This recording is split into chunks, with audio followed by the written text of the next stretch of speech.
ഞാൻ ഇപ്പം നിൽക്കുന്നത് എൻ്റെ കാലടി വാർഡിലെ തളിയൽ പനങ്ങോട്ട് കടവ് എന്ന് പറയുന്ന സ്ഥലത്താണ്. കഴിഞ്ഞ 11-ാം തീയതി വ്യാഴാഴ്ച ഒരു കാറ്റും മഴയും ഒക്കെ വന്നപ്പോൾ ഇവിടെ ഉള്ള ഏകദേശം 3-4 വീടുകളുടെ ഷീറ്റോടുകൂടി ഷീറ്റും ഫാനും എല്ലാം കൂടെ പറന്ന് വേറെ വിളയിലാണ് പോയത് 3 വീടുകളുടെ. അപ്പോൾ അന്ന് ഇവിടെ വന്നു. അന്ന് ഒരു മീറ്റിങ്ങിലായിരുന്നു ഞാൻ. ആ സമയത്ത് ആക്കുളത്ത് ഇതുപോലെ മഴയായിരുന്നു.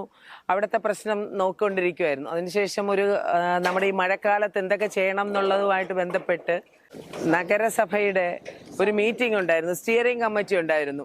അപ്പോൾ അതിലിരിക്കുന്ന സമയത്താണ് ഇവിടെ നിന്ന് വിളിക്കുന്നത്. ഇവിടെ ഇങ്ങനെ ഷീറ്റ് പറന്നു പോയി പെട്ടെന്ന്. അപ്പം ഞങ്ങൾ ആ മീറ്റിങ്ങിൽ ഡിസിഷൻ എടുത്തതിന് ശേഷം ഇവിടെ വന്ന് നോക്കിയപ്പോഴാണ് എനിക്ക് മനസ്സിലാക്കാൻ പറ്റിയത്, നമ്മൾ നേരത്തെ കണ്ട പോലെയൊന്നുമല്ല, ഷീറ്റോടുകൂടി പറന്ന് ഫാനും എല്ലാം കൂടി പറന്ന് അപ്പുറത്ത് വിളയിൽ കിടക്കുകയാണ്. ഇവരുടെ മെത്തയും മറ്റ് വീട്ടിനകത്തുള്ള എല്ലാ സാധനങ്ങളും നനഞ്ഞു കിടക്കുകയാണ്. ഇതൊരു 8ഓളം ഫാമിലികൾ താമസിക്കുന്ന ഒരു പുറമ്പോക്കാണ്. പനങ്ങോട്ട് കടവ് എന്ന് പറയുന്ന ഡോബി കടവിൻ്റെ ചുറ്റും താമസിക്കുന്ന പുറമ്പോക്കിൽ താമസിക്കുന്ന 8ഓളം കുടുംബങ്ങളാണ്. ഇവരുടെ അലക്ക് ജോലി ചെയ്തുകൊണ്ടിരുന്ന കുറേ ആൾക്കാരാണ്. അവരുടെ സൗകര്യാർത്ഥം ഇവിടെ ചെറിയ വീട് വെച്ച് താമസിച്ചു. അത് പിന്നെ ഇഷ്ടിക കെട്ടി ഷീറ്റിട്ടു, അങ്ങനെ അവർ താമസിച്ചിരിക്കുകയാണ്. ആ സമയത്താണ് ഇങ്ങനെ ഒരു ദുരിതം വന്നത്. അപ്പോൾ എന്ത് ചെയ്യണം എന്നറിഞ്ഞുകൂടാത്തൊരവസ്ഥയിൽ ഞങ്ങളെല്ലാവരും വന്ന് നോക്കി. എന്തായാലും ഉടനെ തന്നെ എന്തെങ്കിലും അടിയന്തിരമായിട്ട് എന്തെങ്കിലും എത്തിക്കണം, ഇവരെ സ്കൂളിലോട്ട് മാറ്റി പാർപ്പിക്കണം എന്നൊക്കെ വിചാരിച്ചു. ഉടനെ തന്നെ നമുക്ക് രാജീവേട്ടനെ, നമ്മുടെ ഇപ്പോഴത്തെ നിയോജക മണ്ഡലത്തിൻ്റെ MLA കൂടിയായിട്ടുള്ള പ്രിയങ്കരനായിട്ടുള്ള രാജീവേട്ടനെ അറിയിക്കാം എന്ന് വിചാരിച്ചു. ഇവിടെ മണ്ഡലത്തിൻ്റെ BJPയുടെ പ്രതിനിധികളും എല്ലാം വന്നു, വാർഡിൻ്റെ എല്ലാവരും വന്നു. അങ്ങനെ ഒന്ന് അറിയിച്ചതിൻ്റെ ഭാഗമായിട്ട് അടുത്ത ദിവസം വെള്ളിയാഴ്ച രാവിലെ 8:30 ഇവിടെ സ്ഥലം സന്ദർശിച്ചു. അദ്ദേഹത്തിന് കാര്യം പറഞ്ഞു മനസ്സിലായി. അപ്പോൾ വില്ലേജ് ഓഫീസറെ അതിൻ്റെ തലേ ദിവസം വില്ലേജ് ഓഫീസറെ വിളിച്ചപ്പോൾ അദ്ദേഹം പറഞ്ഞത് ഒന്നും ചെയ്യാൻ പറ്റില്ല എന്നായിരുന്നു പറഞ്ഞേ. പിന്നെ KCBയുടെ സപ്പോർട്ടെല്ലാം ഉടനെ തന്നെ കിട്ടി. അപ്പോൾ രാജീവേട്ടനോട് സംസാരിച്ചു. അപ്പോൾ പറഞ്ഞു ഇവർ എങ്ങനെ താമസിക്കും എന്നുള്ളതുകൊണ്ട് രാജീവേട്ടൻ പറഞ്ഞു ഒരു കാര്യം ചെയ്യൂ, ഉടനെ തന്നെ നമുക്ക് എന്തെങ്കിലും ചെയ്യാം, ഇന്ന് തൊട്ട് തന്നെ പണി തുടങ്ങൂ, ഞാനത് ക്ലിയർ ചെയ്യാമെന്ന് പറഞ്ഞു. അങ്ങനെ ഷീറ്റ് ഇടാനായിട്ട് തുടങ്ങി. രാജീവേട്ടൻ തന്നെ സ്വന്തം കയ്യിൽ നിന്ന് പൈസ തന്നു. അപ്പം ഇവരെല്ലാവരും കൂടെ ഒരുമിച്ച്, ഒരുപക്ഷെ ഇതുവരെ എന്തെങ്കിലും പ്രശ്നങ്ങൾ അങ്ങോട്ടും ഇങ്ങോട്ടും ഉണ്ടെങ്കിലും അതെല്ലാം മാറ്റിക്കൊണ്ട് ആ 11-ാം തീയതിക്ക് ശേഷം ഇന്ന് വരെയും എല്ലാ ദിവസവും ഞാനിവിടെ വരും. ഇവിടെയുള്ള എല്ലാവരുടെയും ഒരു ഒത്തൊരുമ കാണാൻ എനിക്ക് പറ്റി. ഈ പെണ്ണുങ്ങളെല്ലാവരും കഷ്ടപ്പെടുന്നവരാണ്. ഒരു വീട്ടിലാണ് താമസിക്കുന്നത്, ഒരു സ്ത്രീയും 2 പെൺകുട്ടികളും ഒറ്റയ്ക്ക് താമസിക്കുന്ന വീടാണ്. അവർക്ക് വേറെ വരുമാന മാർഗങ്ങളൊന്നുമില്ല. അപ്പോൾ അവർ കൈകൂപ്പി തൊഴുതുകൊണ്ട് പറയാണ്, ഞങ്ങൾക്ക് ഇന്നേ വരെ ഇങ്ങനെ ഒരു സഹായം കിട്ടിയിട്ടില്ല. എന്തായാലും MLAക്ക് വളരെയധികം നന്ദിയുണ്ട്. എപ്പോഴും ഇവരുടെ വായിൽ നിന്ന് നമുക്ക് പറയുന്നത് ഇത്രയും അടിയന്തിരമായിട്ട് ഇങ്ങനെ ഒരു സഹായം എത്തിക്കുമെന്ന് വിചാരിച്ചിരുന്നിട്ടില്ല.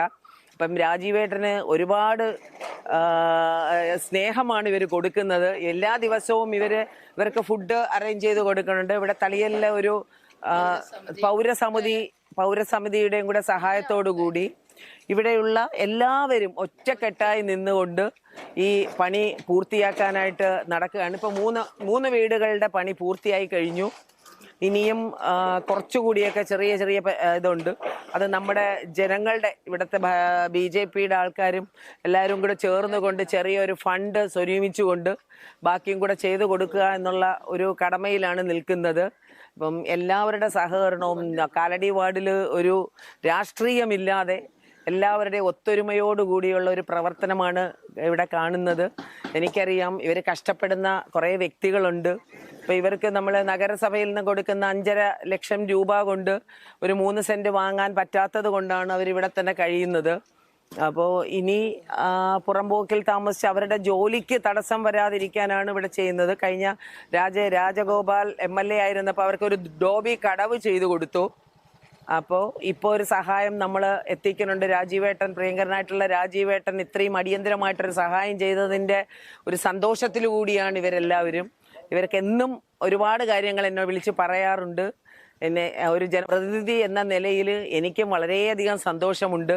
മേയറും പറഞ്ഞിട്ടുണ്ട് എന്തെങ്കിലും കാര്യങ്ങളുണ്ടെങ്കിൽ പറഞ്ഞാൽ മതി, അത് ചെയ്യാമെന്ന്. അപ്പോൾ വളരെ സന്തോഷത്തിലാണ്. ഒരു ദുരന്തം വന്ന വിഷമം ഉണ്ടെങ്കിലും ഇവരെല്ലാവരും ഒത്തൊരുമിച്ച് കൊണ്ട് കുറച്ചുകൂടി നല്ല രീതിയിൽ ആ ബിൽഡിംഗ് ഒക്കെ ചെയ്യാൻ പറ്റി എന്നുള്ളൊരു സന്തോഷം കൂടി മനസ്സിനകത്തുണ്ട്. ഇനിയും അങ്ങനെയുള്ള പ്രവർത്തനങ്ങളിൽ മുന്നോട്ട് പോകുമെന്ന് രാജീവേട്ടൻ ഉറപ്പ് തന്നിട്ടുണ്ട്. എന്തായാലും വളരെയധികം സന്തോഷം. ഈ വാർഡിൻ്റെ ജനപ്രതിനിധിയായ എനിക്ക് ഇതിനകത്തൊരു പങ്ക് വഹിക്കാൻ കഴിഞ്ഞതിൽ. ഈ വീടുകൾക്കൊന്നും പട്ടയം ഇതുവരെ കിട്ടിയിട്ടില്ല. ഇവർ താമസിക്കാൻ തുടങ്ങിയിട്ട് 40 വർഷത്തിലധികമായി.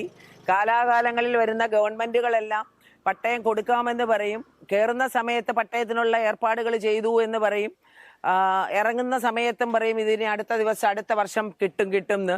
അപ്പം കഴിഞ്ഞ നമ്മുടെ നിയമനിയോജക മണ്ഡലത്തിൽ MLA-യും അതുപോലെ തന്നെ വിദ്യാഭ്യാസ മന്ത്രിയായിരുന്ന വ്യക്തി നേമത്ത് ഞാനും ഒക്കെ പോയിട്ടുണ്ടായിരുന്നു. ഞാനന്ന് കരമന വാർഡിലായിരുന്നു. കാലടിയിലെയും കുറേ വീടുകൾക്കും അവിടുത്തെ വീടുകൾക്കും ഒക്കെ പട്ടയം കൊടുക്കുമെന്ന് പറഞ്ഞെങ്കിലും ഈ കഴിഞ്ഞ 5 വർഷം കഴിഞ്ഞിട്ട് ഇവർക്കും പട്ടയം കിട്ടിയിട്ടില്ല. അപ്പോൾ എന്താണെന്ന് അറിയില്ല. പട്ടയം കൊടുക്കാമെന്ന് പറഞ്ഞിട്ടുണ്ടായിരുന്നതാണ്, പക്ഷേ ഇതുവരെയും പട്ടയം കിട്ടിയിട്ടില്ല. കഴിഞ്ഞ 40 വർഷമായിട്ട് ഇവരിവിടെ താമസിക്കുകയാണ്. കൊടുക്കാമെന്ന് പറയുന്നുണ്ടെങ്കിലും കൊടുത്തിട്ടില്ല എന്നുള്ളൊരു സത്യം നമ്മുടെ മുന്നിലുണ്ട്. എന്താണെന്നുള്ളത് രാജീവേട്ടൻ അത് ആലോചിച്ചിട്ട് ചെയ്യാമെന്നും പറഞ്ഞിട്ടുണ്ട്. കഴിഞ്ഞ വ്യാഴാഴ്ച, അതായത് 11-ാം തീയതി 2 മണിക്കാണ് ഈ സംഭവം നടന്നത്. ഇവിടെ ഒരു വീട്ടിൽ മാത്രമാണ് ഒരു കുട്ടി ഉണ്ടായിരുന്നത്. പക്ഷെ ഞങ്ങൾ ഇവിടെ ഒരു ഫംഗ്ഷൻ ഉണ്ടായിരുന്നു. ആ ഫംഗ്ഷൻ കഴിഞ്ഞ് വന്നപ്പോഴത്തേക്കാണ് ഇത് കണ്ടത്. പക്ഷെ നമ്മുടെ നെഞ്ച് തകർന്നു പോയി അത് കണ്ടപ്പോൾ. ഉടൻ തന്നെ നമ്മൾ കൗൺസിലറെയും മറ്റുള്ള ആൾക്കാരെ എല്ലാം അറിയിച്ചു. അവരൊരു മീറ്റിങ്ങിൽ, കൗൺസിലർ ഇവിടെ ഒരു മീറ്റിങ്ങിലായിരുന്നു. ഉടൻ തന്നെ 6 മണിയായപ്പോൾ വന്നു. രാജീവേട്ടൻ എന്ന വ്യക്തിയെ അറിയിക്കുകയും ചെയ്തു. MLA വന്നു. പിറ്റേ ദിവസം രാവിലെ 8 മണിയായപ്പോൾ MLA വന്നു. ഞങ്ങൾക്ക് വേണ്ട സഹായങ്ങൾ ചെയ്തു തരണമെന്ന് പറഞ്ഞു. അതുപോലെ തന്നെ ആ മനുഷ്യന്റെ നല്ല മനസ്സോ ഞങ്ങൾക്ക് ഉടൻ തന്നെ കയ്യിൽ നിന്ന് കാശ് മുടക്കി ഈ വീടെല്ലാം, ഞങ്ങളുടെ പോയ വീടുകളെല്ലാം പണിത് ഷീറ്റിട്ട് തന്നിട്ടുണ്ട്. പിന്നെ അതിനോടൊപ്പം തന്നെ ഇവിടുത്തെ ജനങ്ങളും അതിൻ്റെ ഭാരവാഹികളായ മണികണ്ഠൻ അങ്ങനെയുള്ള സഹപ്രവർത്തകരെല്ലാം തന്നെ ഞങ്ങളുടെ കാര്യങ്ങളിൽ ഒരു വിട്ടുവീഴ്ചയും ചെയ്തില്ല. എല്ലാവരും ഒത്തൊരുമയോടുകൂടി ഭക്ഷണത്തിനായാലും പിന്നെ വെള്ളത്തിനായാലും ഒന്നിനും ഒരു ബുദ്ധിമുട്ടില്ലാതെ ഞങ്ങളെ, അതോടൊപ്പം തന്നെ ഞങ്ങൾക്ക് താമസിക്കാൻ വീട്ടിൻ്റെ അടുത്തുള്ള ഒരു വീടും ഞങ്ങൾക്ക് തന്നു. ബാക്കിയുള്ളവരൊക്കെ അടുത്തടുത്ത വീടുകളിലാണ് താമസിക്കുന്നത്.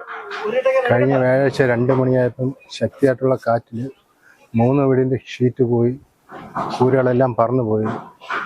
4-ാമത്തെ വീടിൻ്റെ കൂരയിൽ കൂടി വലിയൊരു മരം വീണു. അതിൻ്റെ കൂരയും നശിച്ചു.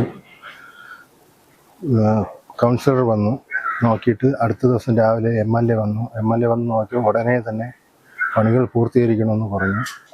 3 ദിവസത്തിനകത്ത് പണി പൂർത്തിയാക്കണമെന്ന് പറഞ്ഞു. പിന്നെ മഴയുടെ കാലാവസ്ഥ മോശമായതുകൊണ്ട് ഒരാഴ്ചയായത്. എല്ലാം നല്ല നന്ദിയുണ്ട് MLA-ക്ക്. കാര്യം പെട്ടെന്ന് ഇത്രയും ആരും ഇതുവരെയ്ക്കും ഇങ്ങനെ വന്ന് ചെയ്തിട്ടില്ല. അതുകൊണ്ട് MLA-ക്ക് സാറിന് നന്ദിയുണ്ട്.